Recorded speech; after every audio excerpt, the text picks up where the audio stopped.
ወዳጆቼ ዛሬ በእጅጉ ላትጠብቁት የምትችሉትን ብሎም ሊያስደነግጣችሁ የሚችልን በእውነተኛ ታሪክ ላይ የተመሰረተ አንድ አስገራሚ ታሪክ እንነግራችኋለን። ይህንን ቪዲዮ ካያችሁ በኋላ ሰውን ከመጨቆናችሁ በፊት ሺህ ጊዜ ቆም ብላችሁ እንድታስቡ የሚያደርጋችሁ ታሪክ ነው። ምክንያቱም ይህ ታሪክ ሴትየዋ ከሞተች በኋላ ሬሳዋን ለማጠብ ለመከፈን ወይም ለመቅበር አንድም ሰው ስላልመጣላት ሴት ታሪክ የሚያትት ነው። ሬሳዋን እንኳን ለመንካት ፈቃደኛ የሆነ ሰው አልነበረም። ስለዚህ በመጨረሻ ምርጫ ስላልነበራት ሴት ልጇ ሬሳዋን ለመሸከም ትገደዳለች።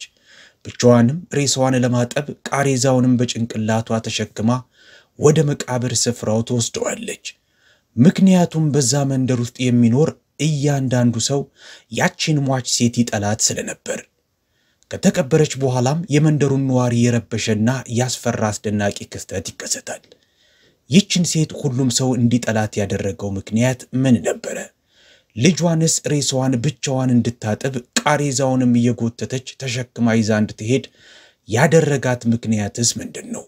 ከቀበረቻትስ በኋላ የተፈጠረው ክስተት ምን ይሆን? እነዚህ ጥያቄዎች በአእምሮአችሁ ውስጥ ከተነሱ እንግዳውስ መልሱን ለማወቅ ይህንን ቪዲዮ እስከመጨረሻው ድረስ ተመልከቱ። ይህ ቪዲዮ ብቻ አይደለም፣ ሕይወታችሁን ሊቀይር የሚችል ታሪክ ነው። አሳዛኝና አስፈሪ ገሃድ ነው። ይህ ታሪክ ጥልቅ ትምህርት በውስጡ ይዟል። አብራችሁን ቆዩ። በየመን በሚገኝ በአንድ ወጣ ባለ ስፍራ በአቧራ የተሸፈነ አንድ ትንሽ መንደር አለ። በዚህ መንደር በአንዱ ጥግ ዋሂብ የሚባል ወጣት ክፉ ምላስ ያላት እናቱ ናዚያና መጥፎ ጸባይ ያላት እህቱ ሊሊያና ይኖራሉ። ዋሂብ በመንደርተኞቹ መሃል በጣም ልዩ ሰው ነው። የተረጋጋና ንጹህ ፈገግታ ሁልጊዜም በፊቱ ላይ ይታያል። ልቡም ጌታውን አላህን በመፍራት የተሞላ ነው። ነገር ግን የእናቱና የእህቱ ልብ ከእርሱ ፍጹም ተቃራኒ ነው። የናዚያ ቃላቶች ልክ እንደ እሾህ ይዋጋሉ። የሰውን ልብ ወቅተውን በቅጽበት ያቆስላሉ። በመንደር ውስጥ ያለ ማንም ሰው ከእነሱ ጋር መወዳጀት አይፈልግም። ለሁሉም ሰው የሚያሳዩት ባህሪያቸው ጸያፍና ስድብ የሞላበት ነው። የመንደሩ ነዋሪዎች ዘወትር ዋሂብ ዘንድ እየመጡ ስለ ናዚያ ባህሪ ይነግሩታል። እንዲህም ይሉታል፣ ዋሂብ እናትህ በጣም ስርዓት የለሽ ባህሪ ነው የምታሳየን፣ እባክህን አንድ ነገር በላት። ዋሂብ በጽሞና የሚሉትን አዳመጠ። ልቡ በሐዘን ከበደው። ህፍረት ተሰማው። በእናቱ ባህሪ ተጎዳ። ነገር ግን ስለ አላህ ትእዛዝ አሰበና ዝም እንዳለ ቆየ። በእናቱ ፊት ትሁት ሆኖ መቆየት ግዴታው ነው። ስለዚህ ድምፁን ጎላ አድርጎ እርሷን መናገር ከጥያቄ ውጭ ነው። ቃላቶቿንም ተቃውሞ ተናግሯትም አያውቅም። አንዳንድ ጊዜ በለሆሳስ ድምፅ እንዲህ ሲል ሊያስረዳት ይሞክራል። እናቴ ሰዎችን በደግነት ማውራት ምን ጉዳት ያመጣብሻል ሲላት ናዚያ በቁጣ እንዲህ ስትል ትገስጸዋለች። ሁሉም የመንደሩ ነዋሪዎች ውሸታሞች ናቸው። የኔን ቆሞ መሄድ አይወዱትም። ለዛ ነው የዚህ አይነት ሐሜት ስለኔ የሚነዙት። ዋሂብ ተጨባጩን ሐቅ ያውቃል፣ ግን በእናቱ ፊት ምንም ነገር ማለት አልቻለም። ጊዜው አለፈ። ዋሂብም የትዳር ዕድሜው ላይ ደረሰ። አንድ ቀን እናቱ ጠራችውና እንዲህ አለችው፣ ላንተ የምትሆን ሴት አግኝቼልሃለሁ፣ እርሷንም እድርሃለሁ። የዋሂብ ፊት በብስጭት ጠቆረ።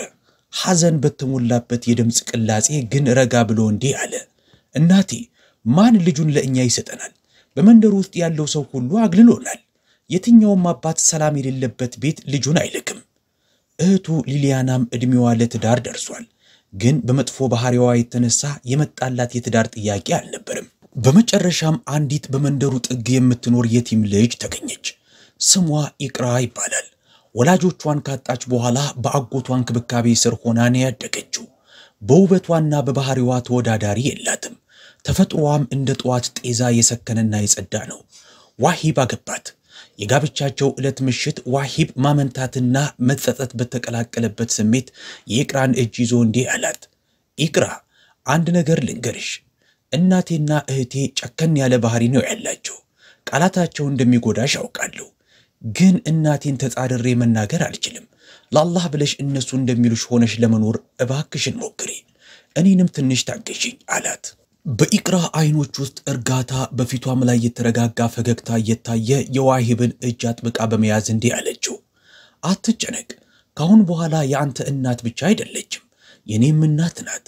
እህትም ልክ እንደራሴው እህት ናት። ልባቸውን ለማሸነፍ የምችለውን ሁሉ ነገር አደርጋለሁ። ዋሂብ በሚስቱ ቃላቶች ልቡ ተነካ። ለስቃዩ ሁሉ ማስታገሻ አላህ የላከለት መሰለው። ነገር ግን ደስታው ረጅም ጊዜ አልቆየም። በተጋቡ በ3 ወራቶች ጊዜ ውስጥ የናዚያና የሊሊያና እውነተኛ ተፈጥሮ መውጣት ጀመረ።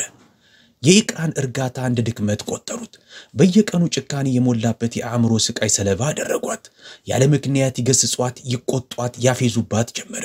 ምግብም ይከለክሏት ጀመረ።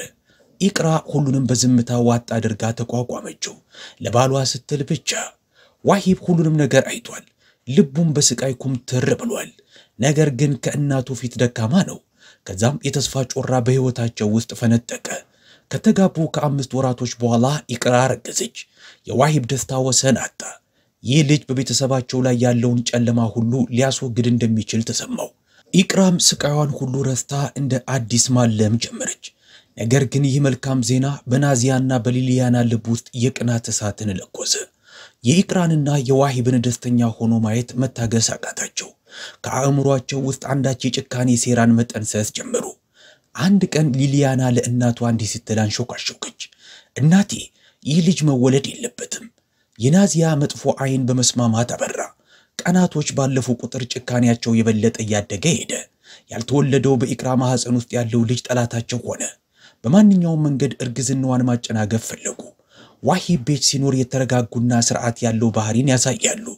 ግን ልክ እርሱ ወደ ሥራ በሄደ ቅጽበት ማሰቃየት ይጀምራሉ። እንክብካቤውንና በአግባቡ ምግብ መስጠቱን እርሱት። ሆን ብለው ከባድ የቤት ሥራዎችን እንድትሰራ ያደርጓታል። አንድ ቀን ጠዋት ዋሂብ ወደ ከተማው ከሄደ በኋላ ናዚያና ሊሊያና አንድ መጥፎ ዕቅድ አቀዱ።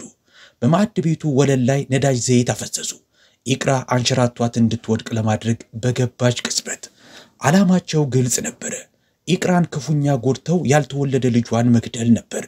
ካፍታ በኋላ ኢቅራ ወደ ማዕድ ቤቱ እንደገባች አስፈሪው አደጋ ተከሰተ። እግሯ ዘይቱን ሲረግጥ ሚዛኗን መጠበቅ አልቻለችም። መሬቱ ላይ ክፉኛ ወደቀች። ከባድ ስቃይ ሆዷን መታት። የስቃይ ለቅሶ ከከንፈሯ አምልጦ ወጣ። ነገር ግን ናዚያና ሊሊያና በውስጣቸው የቀረ አንዳች ሰብአዊነት አልነበረም። ራቅ ብለው ቆመው በስቃይ ስትጠወልግ እያዩዋት ነበር። ፊታቸው በሰይጣናዊ ፈገግታ ተሞላ።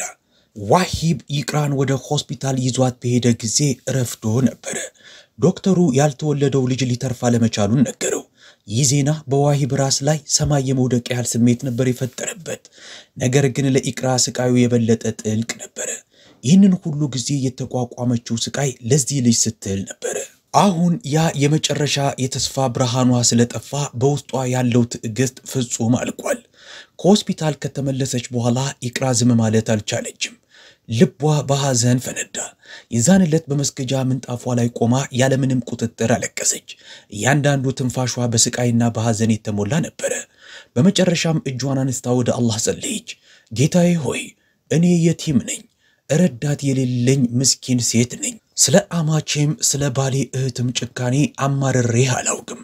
ጭቆናቸውን ሁሉ በዝምታ ነው የተቋቋምኩት። ነገር ግን ዛሬ ያልተወለደውን ንጹሑን ልጄን ገደሉብኝ። አላህ ሆይ፣ ይህንን ስቃይ መቋቋም አልችልም። ተጨቁኛለሁ። እናም አንተ የጭቁኖችን ጸሎት ትቀበላለህ። የእነርሱን ቅጣት በአንተ እጅ ላይ ትቸዋለሁ። ለሁሉም ሰው ትምህርት የሚሆን ከባድ ቅጣት ስጣቸው። ይህንን ልብ የሚሰብር አሳዛኝ ጸሎት ከሰሙ በኋላ እንኳ ሊሊያናም ሆነች ናዚያ ምንም አይነት ፍርሃት አልተሰማቸውም። እርስ በርስ ተያይተው ሳቁ። ከዚህ ገጠመኝ በኋላ ዋሂብ ፍጹም ቅስሙ ተሰበረ። ጥልቅ የሆነ ጥላቻ ለእናቱ ለእህቱ በልቡ ውስጥ ስር ሰደደ። ከዚህ በኋላ በዚህ ቤት ላለመኖር ወሰነ። ለኢቅራም ማለት ከእነዚህ አምባገነኖች ጋር በአንድ ጣራ ስር ከእንግዲህ ልኖር አልችልም። ይህንን ብሎ ወደ ከተማው ሄደ። ለኢቅራ የኑሮ ወጭ ሙሉ ኃላፊነቱን እንደሚወስድ ቃል ገብቶ ዋሂብ ከሄደ በኋላ የናዚያና የሊሊያና ጭካኔ የበለጠ ሰፋ። ግን የአላህ ፍርድ ብዙም አልቆየም። ልክ ኢቅራ ከልብ የመነጨ ዱዓዋን ባደረገች ከአንድ ወር በኋላ አንድ ቀን ጠዋት ናዚያ ሙሉ በሙሉ የሰራ አካላቷን ሽባ ሆኖ ድንገት ከእንቅልፏ ስትነቃ አገኘችው። መንቀሳቀስ ቅንጣት ታክል እንኳን አልቻለችም። ሙሉ ሰውነቷ ደንዝዟል። ሊሊያናን በተመለከተ በከፍተኛ ድግስ ካገባች በኋላ በባህሪዋ የተነሳ አማቾቿ ሊታገሷት ስላልቻሉ ባገባች በ2 ወር ተኩል ውስጥ ፈታች። ፍጹም ተዋርዳ ወደ ወንድሟ ቤት ተመለሰች። አሁን በቤቱ ውስጥ 3 ሰዎች ናቸው ያሉት። ሰውነቷ ሽባ የሆነው ናዚያ፣ የፈታችው ሊሊያናና ጭቁኗ ኢቅራ። ናዚያ አልጋው ላይ ተጋድማ እንባዋን በዝምታ እያፈሰሰች ነው። ሊሊያናም ቀኗን እጣ ፈንታዋን እየተራገመች ነው የምታሳልፈው። አሁን ሁለቱም የዛች የቲምና ጭቁን ልጅ ልብ የሚነካ ጸሎት ውጤት መሆኑን የደረሰባቸው ነገር ተገንዝበዋል። ጸጸት ውስጣቸውን አቃጠላቸው። አንድ ቀን ሊሊያና እያለቀሰች ኢቅራን ይቅርታ ጠየቀች በእናቷ በኩል። ነገር ግን ለኢቅራ ልጇን ላጣች አንዲት እናት እንዲህ በቀላሉ ይቅርታ ማድረግ የሚቻል ነውን?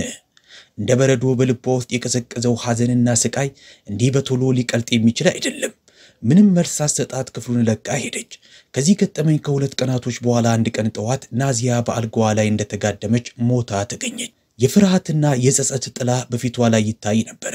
በአይኗም ላይ የናዚያ የሞት ዜና ለዋሂብ ተላከለት። ግን ያልተወለደው ልጁን የማጣት ስቃዩና በልቡ ለእናቱ ያከማቸው ቅሬታ ወደ ድንጋይነት ቀይሮት ነበር። በግልጽ ቋንቋ እንዲህ አለ፣ ለእኔ መምጣት የሚቻል አይደለም። የቀብር ስነ ስርዓቷን እናንተው ሰዎች አስፈጽሙ አለ። ከወንድሟ የዚህ አይነቱን ምላሽ መስማት የሊሊያናን ልብ ክፉኛ ሰበረው። አሁን ምን ማድረግ ትችላለች? ብቻዋን አለቀሰች። ወደ መንደሩም ሰዎች ዘንድ ሄደች። ስለ እናቷ ሞት ልትነግራቸው እናም በቀብሯ ላይ እንዲረዷት ልትጠይቃቸው። ነገር ግን ሙሉ ህይወቷን ሌሎችን በመጉዳት ያሰለፈችን ሴት በመጨረሻዋ ግዙዋ ወቅት ማን አጅቦ ሊሸኛት ይችላል? መንደርተኞቹ በግልጽ ቋንቋ እናትሽ ትልቅ ስቃይ ፈጥራብናለች፣ ለእርሷ ምንም ነገር ማድረግ አንችልም። ለእናቷ የጅናዛ የሬሳ እጥበት ለመስጠት የተስማማ ሰው እንኳን አልነበረም። በመጨረሻም ሊሊያና የእናቷን ሬሳ ብቻዋን ለማጠብ ወሰነች። ነገር ግን የእናቷን ፊት በተመለከተች ቅጽበት ነፍሷ ተንቀጠቀጠች። የናዚያ ፊት ከሰል መስሎ ጠቁሮና ገርጥቶ ነበር። ከፍርሃትና ከስቃይ በተነሳ እጅግ አስቀያሚ ክርፋት ከሬሷም እየመነጨ ነው። የትኛውም ሽቶም ይሁን ሌላ መዓዛ ፈጽሞ ሊሸፍነው ያልቻለ ጠረን። ሊሊያና ይህ የአላህ ቁጣ መሆኑን ተረዳች። ከኃያሉ አላህ ዘንድ ከባድ ቅጣት በእናቷ ላይ ወርዷል። እንደምንም ሬሳውን ካጠበች በኋላ ቃሬዛው ወደ ውጭ ሲወጣ ለማየት የመጡት ጥቂት ሰዎች እንኳን በልብሳቸው አፍንጫቸውን ይዘው ሄዱ። የጠቆረውን ፊት ካዩና ክርፋቱን ካሸተቱ በኋላ ሁሉም ሰው ማንሾካሾክ ጀመረ። ይህ ነው በምራቷ ላይ የፈጸመችው ጭካኔ ውጤቱ አሉ። ሊሊያና ከእግሯ ስር ያለው መሬት የተሰወረ መስሎ ተሰማት። በከባድ ችግር የእናቷን ቃሬዛ እየጎተተች ወደ መቃብር ስፍራ ወሰደች ብቻዋን። ከብዙ ልመናና ጉትጎታ ተማጽኖ በኋላ ኢማሙ ሰላተል ጀናዛ ለመስገድ ተስማሙ። ቀብሯ ከተፈጸመ በኋላ ሊሊያና ወደ ቤት ስትመለስ ልቧ በጸጸት እሳት እየነደደ ነበር። የእርሷ መጣፈንታ በቅርቡ እንደ እናቷ የሚሆን መስሎ ተሰማት። ወደ እናቷ መቃብር በየቀኑ ትሄዳለች። ከ3 ቀን በኋላም እንኳን ያ መጥፎ ጠረን አሁንም ከመቃብሯ እየመጣ እንደሆነና ስፍር ቁጥር የሌላቸው እባቦችና ጊንጦችን በላዩ ላይ ሲሄዱ አየች። ይህንን አስፈሪ ትዕይንት ስትመለከት የሊሊያና ልብ ቀጥ ብላ ልትቆም ትንሽ ነበር የቀራት። ሌላ ምንም ቅጽበት ሳታባክን ወደ ቤት እየሮጠች ሄዳ በኢቅራ እግር ላይ ወደቀች። ያለምንም ራሷን መቆጣጠር ተንሰቅስቃ ያለቀሰች፣ ኢቅራ እህቴ እባክሽን ይቅርታ አድርጊልኝ፣ በድለንሻል፣ ለአላህ ብለሽ ይቅርታ አድርጊልን። የእናቴ መቃብር ያለበትን አስፈሪ ሁኔታ ተመልከቺ። እርግማንሽን ካላነሳሽላት አላህ አይለቀንም። የሊሊያናን የጭንቅ ልመናና እንባ መመልከት እንደ ድንጋይ የደደረውን የኢቅራን ልብ አቀለጠው። በውስጧ ሐዘን ተሰማት። ከሊሊያና ጋር ወደ ቀብር ስፍራው ሄዳ በራሷ አይኖች በመቃብሩ ላይ የተፈጠረውን አስፈሪ እይታ ተመለከተች። በለስላሳ ልቧ ውስጥ ያለው የበቀል እሳት ጠፋ፣ በሐዘንም ተተካ። በድጋሚ እጆቿን አንስታ ከአላህ ፊት ዱዓ በማድረግ እያለቀሰች እንዲህ አለች፣ አላህ ሆይ ዱዓዬን ተቀብለኸኛል፣ አመስጋኝ ነኝ ለአንተ። ነገር ግን አማቼንና የወንድሜን እህት በዚህ አይነት አሳዛኝ ሁኔታ ውስጥ ሆኖ መመልከት አልችልም። እርግማኔን አንስቻለሁ። ሁለቱንም ከልቤ በመነጨ ይቅርታ አድርጌላቸዋለሁ። አንተ ታላቁ ጌታ እባክህን አንተም ይቅርታ አድርግላቸው፣ ከመቃብራቸው ላይ ቅጣቱን አስወግድላቸው። ልክ የኢቅራ ጸሎት እንዳበቃ አንዳች ተአምራዊ ክስተት ተፈጠረ። እባቦቹና ጊንጦቹ በመቃብሩ ላይ ያሉት ሁሉ ጠፉ። በቅጽበት ከመቃብሩ ይመጣ የነበረው አስፈሪ ግማት ከመቃብሩ ጠፋ ወዲያውኑ። ዙሪያውም ሰማያዊ በሆነ ልዩ አስደሳች መዓዛ ተተካ። ሊሊያና በድጋሚ በኢቅራ እግር ስር ወድቃ ልታመሰግናት ሞከረች። ነገር ግን ኢቅራ በምትኩ አቅፋ እንዲህ አለቻት፣ የሆነው ሆኗል። ካሁን በኋላ እንደ ትንሽ እህቴ ሆነሽ ትኖሪያለሽ። ከሁለት ቀን በኋላ ዋሂብ ወደ ቤት ተመለሰ። ኢቅራም የሆነውን ነገር ሁሉ ነገረችው። ስለ እናቱ መቃብር አስፈሪ ሁኔታ ሲሰማ ቁጣው፣ ቅሬታውና ሐዘኑ ሁሉ ከዋሂብ ልብ ውስጥ ቀልጦ ጠፋ። ለእናቱም ይቅርታ አደረገላት። ጸሎት ለማድረግም መቃብሯ ሄደ። ሊሊያናም ከወንድሟ ፊት እጆቿን አንደባብራ ይቅርታ ለመነች። ዋሂብ ለእህቱም ይቅርታ አደረገላት። ከዛም ጎትቶ በፍቅር አቀፋት። ከዚህ ጊዜ በኋላም በህይወታቸው ውስጥ አዲስ ምዕራፍ ተጀመረ። ሊሊያናም ፍጹም ተለወጠች። የተረጋጋች ትሁትና እውነተኛ የእምነት ሴት ሆነች። ኢቅራ ልክ እንደ ራሷ ታናሽ እህት ወደደቻት። ዋሂብ ቀናቶቹን በሰላምና በደስታ አሳለፈ። ከሚስቱና ከእህቱ ጋር በዛው ቤት ውስጥ በመሆን መኖር ጀመረ። ከሁለት ወራቶች በኋላ ወደ ዋሂብ ቤት መልካም ዜና መጣ። ኢቅራ በድጋሚ ያረገዘች።